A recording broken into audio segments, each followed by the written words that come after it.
nos da su nombre y cargo completo? Cargo no, tengo encargo. Bueno, también Soy encargo. profesor de la Universidad Nacional Autónoma de México de tiempo completo. Tengo doctorado en educación en la Universidad de Stanford, maestría en sociología en la Facultad de Ciencias Políticas y Sociales de la UNAM, igual la licenciatura, y mi nombre es Carlos Imaz Gisperte. Sí, básicamente la pirámide educativa la puedes construir a partir de los porcentajes de inicio y los porcentajes de término. Entonces inicias con un 100%, aquellos que empiezan primaria. Ahí hay un primer porcentaje que queda fuera. Hay cerca de 1,5 millones de niños que no entran a la escuela. Pero de los que entran, ya tenemos un 100% dentro de la pirámide educativa y esa sería la base. Parto de 100 alumnos empiezan primaria. No importa cuál sea el número absoluto, son 100 en porcentaje. De esos, el 11% no termina la primaria, de aquellos que entraron. Y bueno, ahora primaria y secundaria sabemos que es educación básica, es parte ya formalmente de un mismo ciclo, y el nivel de deserción en el siguiente ciclo, que sería secundaria, es de 34%. 34% no terminan. ¿Esto qué quiere decir? Que de cada 100 que empezaron, 11 no terminan primaria, 34 no terminan secundaria, 63 no terminan bachillerato. ¿Esto qué quiere decir? Que 1/3 no termina la secundaria, pero 2/3 no terminan el bachillerato. Y 81% no tendrá una licenciatura. Y ya para hacer el punto de la pirámide, el 99.6% no tendrá un posgrado. De ese tamaño es nuestra, o sea, nuestra pirámide no sería tipo mexica, sino es como un cohete atómico, o sea, ancha abajo el 100% y se empieza a montar muy rápido y se angosta muy rápido a nivel medio superior, que es, si te fijas por el porcentaje, es donde está el mayor cuello de botella, porque solo 1/3 adicional ya no termina el ciclo. Mira, hay un digamos, especialista en educación que se llama Gilberto Guevara, que dice que México es un país de reprobados. No es falso en el sentido de la formalidad educativa. Los chicos fueron reprobados. El problema es que eso significa verlo desde la perspectiva en la cual hago responsable del hecho al sujeto y no a las condiciones sociales que rodean al sujeto. Es decir, parece ser que el niño fue reprobado por zángano, porque no le interesó, porque no tenía disciplina, porque era muy vago. Y yo lo que digo es, sin negar esos datos, ese hecho, es que hay que explicarlo de otra manera. México es un país de excluidos, porque el 80% de las causas de reprobación o deserción, que sería finalmente lo mismo, abandono de la escuela o reprobación de la escuela, son sociales. No están dentro del aula, son las condiciones socioeconómicas, culturales de los hijos, que ninguno de ellos, que yo sepa hasta ahorita, escogió dónde nacer. Y entonces son las condiciones en las que ellos están en dos niveles, tanto en términos de, vamos a llamarlo capital económico, condiciones económicas de la familia, como de capital cultural, es decir, que incluye incluso un capital lingüístico. La escuela obliga a un cierto capital cultural y capital lingüístico, que además está construido desde la urbe y para clases medias urbanas. Por lo tanto, de entrada, ahí hay una exclusión de un sector de la sociedad que tiene una cultura diferente, no mejor, no peor, simplemente distinta. Y agrégale a eso las condiciones socioeconómicas, agrégale a eso la falta de pertinencia luego de los estudios, o sea, un chico del campo y a las familias de los chicos, que sepa leer, escribir, contar, sale, pero se va a dedicar al campo. Entonces todo lo demás parece como pérdida de tiempo, como esto no tiene sentido para nosotros. Te comentaba yo la otra vez que platicamos que incluso ni siquiera está pensado el ciclo escolar en las zonas agrícolas incorporando el ciclo agrícola, porque los chicos ayudan en el trabajo del campo. Entonces lo mínimo que tendría que hacerse, lo mínimo, que ojo, tampoco me va a resolver todo lo otro, pero sería lo mínimo de empezar a buscar cierta equidad, ciertas condiciones que les permitan para que ellos puedan colaborar en las tareas que colaboran y al mismo tiempo permanecer en la escuela. El ciclo educativo tendría que estar articulado al ciclo agrícola. Cosas así de elementales no lo están. Los ejemplos, todos los ejemplos en los libros, en los famosos exámenes, todos son ejemplos construidos desde la ciudad. Y entonces no te identificas con eso. Hay un ejemplo que es muy brutal en esta famosa prueba enlace, esta prueba estandarizada que se le pone a los niños. Una pregunta en la cual prácticamente todos los niños del campo fallaron. Una pregunta de matemáticas muy elemental. Si tengo 5 pájaros y le sustraigo 3, ¿cuántos pájaros quedan? Y entonces, conclusión de nuestras excelencias académicas que diseñan estas cosas es: los niños no saben restar. Porque no la contestaron bien. No, los niños no saben qué es la palabra sustraer. Es otra cosa, estamos hablando de capital cultural. Estás midiendo otra cosa. Entonces, tienen un sesgo muy alto culturalmente las pruebas estandarizadas, altísimo. Y entonces ya sabes cuál es el resultado. Si yo pongo a competir en igualdad de condiciones, ¿qué quiere decir? Les di los mismos tenis, el mismo short, los puse a entrenar con el mismo punching bag, el referee era absolutamente neutral, y subí a Muhammad Ali contra el ratón Macías, pero todos en igualdad de condiciones. Ya sabías cuál es el resultado de la pelea, ¿para qué te haces? Eso es exactamente eso cuando se dice: todos los niños son iguales, yo los trato iguales y depende de su voluntad a dónde van. Ese discurso de igualdad lo único que hace es profundizar la desigualdad, porque lo que tienes que hacer es tratar de manera desigual a los desiguales para equilibrar las desigualdades. Si los trato igual, ya sé cuál es el resultado: la exclusión de aquellos que tienen determinadas condiciones socioeconómicas y culturales que son distintas o insuficientes para mantenerse en el espacio escolar. Por supuesto. O sea, tienes una exclusión social enorme, pero además tú imagínate lo que genera en los sujetos. Te pongo un ejemplo muy sencillito. En una primaria, vamos a decir de la Ciudad de México, para no irnos muy exagerados, la maestra dice: organicé un viaje al Museo de Antropología, niños. ¿Qué te gusta? Que la primaria se encuentra en la zona de Jalpa, en Iztapalapa. Y los niños se emocionan. Dice: sí, pero pues, ¿saben qué? Cuesta 60 pesos por cada uno, eso es, y no hay negocio, es lo que hay que pagar del camión, y padrísimo. Entonces llega el niño con su mamá y le dice: oye, mami, vamos a ir al Museo de Antropología. Uy, qué suave, mijito. Sí, pero necesito 60 pesos. Dijo: mijo, no tengo. Y no puedo hacerlo. Bueno, el niño regresa con sus compañeritos el día que se van y le dice: maestra, pues yo no tengo los 60 pesos. Pues ni modo, mijo, te quedas. Y el niño ve cómo sus compañeritos se suben al camión, se pasan un día fantástico, aprenden lo que no habían aprendido de historia, pero además se divierten, llegan felices, y él fue excluido. Y él nomás ve cómo regresan, y no solo los vio irse, sino cuando regresan todavía les dura 3, 4 días la platicada del museo: viste el Tlaloc, viste el tal cosa, y él está excluido. Al rato no va a buscar quién se la hizo, sino quién se la pague, porque él no sabe quién se la hizo, pero se la hicieron. Ahora multiplica eso en términos de estas cifras y entiendes de dónde salen los sicarios. Entiendes la descomposición social que tenemos, porque la exclusión lo que genera es eso. Y entonces dicen: ¿de dónde sale el rencor social? Parece que es una maldad de un individuo.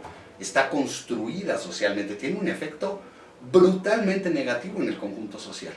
Más allá de un asunto ético, humanista, de que lo que se les está haciendo a esos niños es absolutamente inaceptable.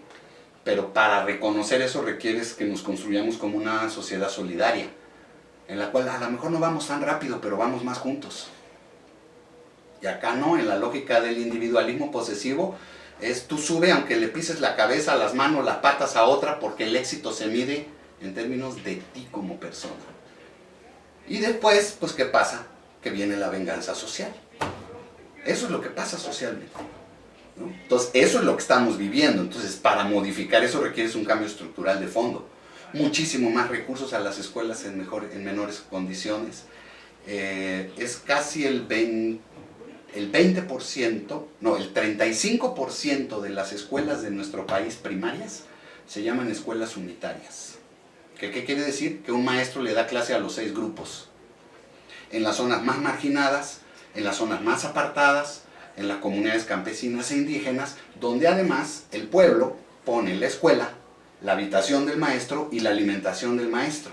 O sea, los que le ponen más recursos como sujetos, como individuos, son esas comunidades y son los que reciben a cambio una menor calidad educativa. Pues el profe tiene que estar viendo al mismo tiempo a 20, 30 muchachos, niños, de distintos grados simultáneamente.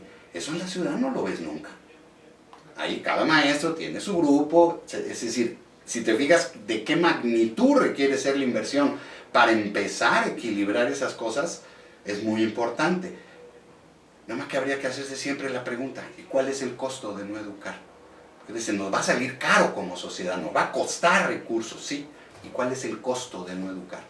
Pues es el que estamos viendo. Es impagable. Claro. Los índices de suicidio han aumentado en jóvenes precisamente por esas cosas, porque le cargas la responsabilidad de la culpa al muchacho. Entonces la familia dice, hijo, pues todo lo pusieron para que ese muchacho pudiera seguir estudiando. Hijo, nos fallaste. Dice, pues, ¿cuándo falló? ¿En qué falló? El muchacho hizo todo lo que le dijeron. Y la carga de la culpa cae en él. No en un sistema que lo que hizo es dejar de aumentar la oferta educativa y por lo tanto el muchacho no tiene dónde estudiar el bachillerato. Porque lo que se hace no es un examen de selección, sino tengo tantos lugares y tengo que legitimar a cuáles meto y cuáles dejo afuera.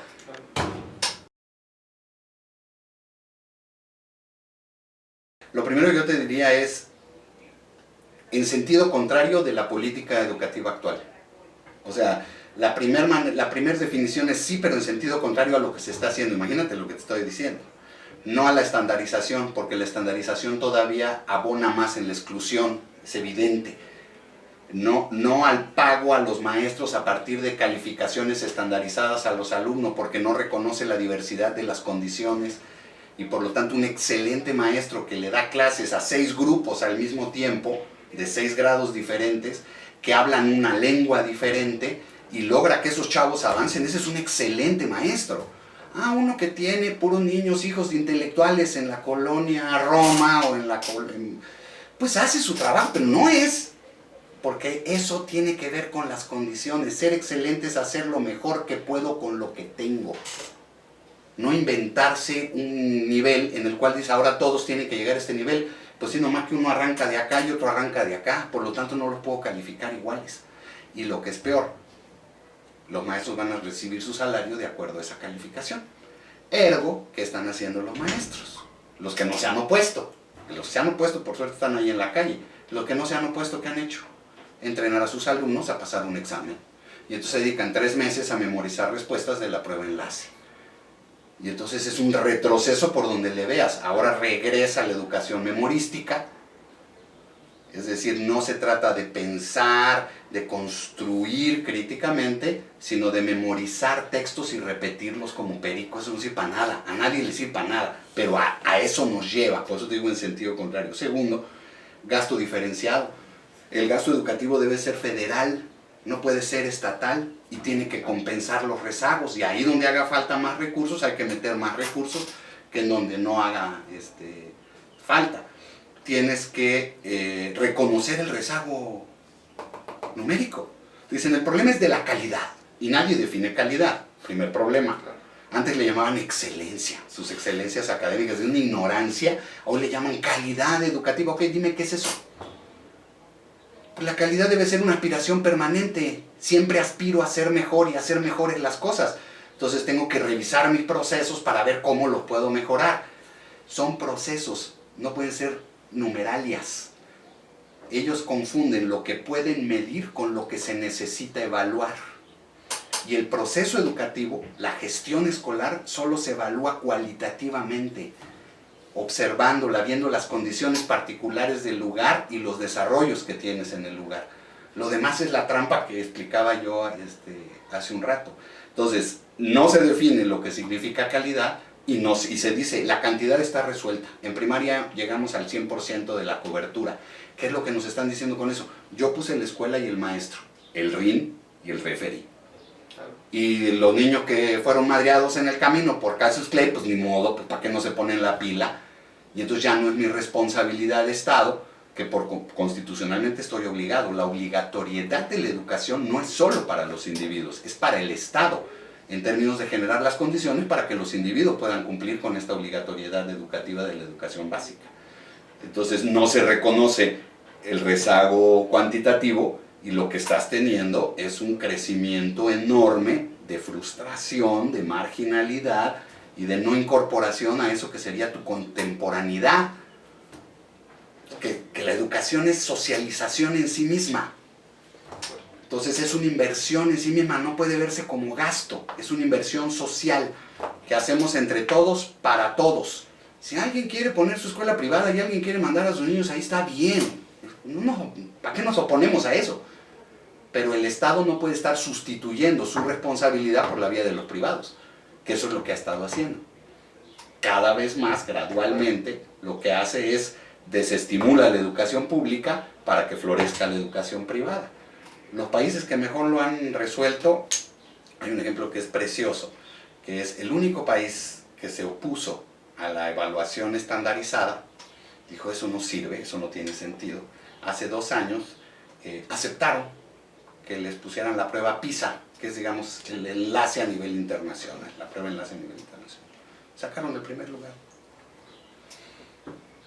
Tú dices, algo anda mal, ellos tienen razón. Si yo genero chavos críticos que entienden, que reflexionan, básicamente cualquier tipo de examen lo van a poner a enfrentar. Y están ganando otra cosa adicional, evidentemente, ¿no? Más allá de lo que sacaron el examen, porque ellos lo hicieron como para decir, bueno, a ver, háganos la pruebita, a ver qué pasa. Pero ellos no aceptan pruebas estandarizadas en sus escuelas. Cada maestro, de acuerdo a las características de sus grupos, de su lugar, es decir, se asume que el maestro es un profesional que se adapta, contrario a lo que tenemos aquí. El maestro es un técnico que inyecta currículum, no un profesional que se adapta a las diferencias que tiene sociales, culturales, económicas, y a partir de eso es que trabaja. No llega con un esquema y da lo mismo cómo son los niños y de dónde sean, yo hago lo mismo, pues no funciona. Y está demostradísimo. Y por último, cualquier reforma educativa que no tenga el apoyo del actor central de la reforma, que son los docentes, es simple demagogia. No funciona. Se sabe aquí y en China desde hace 100 años por lo menos. Entonces, pues si te fijas, hacer exactamente lo contrario a lo que están haciendo. Y para empezar a hablar con los maestros, ellos tienen un saber de lo que pasa en las aulas. Hay que rescatar ese saber y a partir de ese saber ir construyendo modificaciones, y la evaluación debe hacerse en la escuela entre los miembros del proceso educativo. No hay colegialidad, es la forma más barata de reformar un sistema educativo. Que los maestros se junten y discutan, y que se critiquen entre ellos, que vayan a ver sus salones de clase y digan, mira, yo vi que hiciste esto, pues sabes que a mí me funcionó esto, no, pues a mí no me ha funcionado esto, yo intenté esto. Eso es un proceso de mejoramiento constante de la calidad. Reflexionamos sobre lo que hacemos, cómo lo hacemos, y no para castigar gente, sino para mejorar.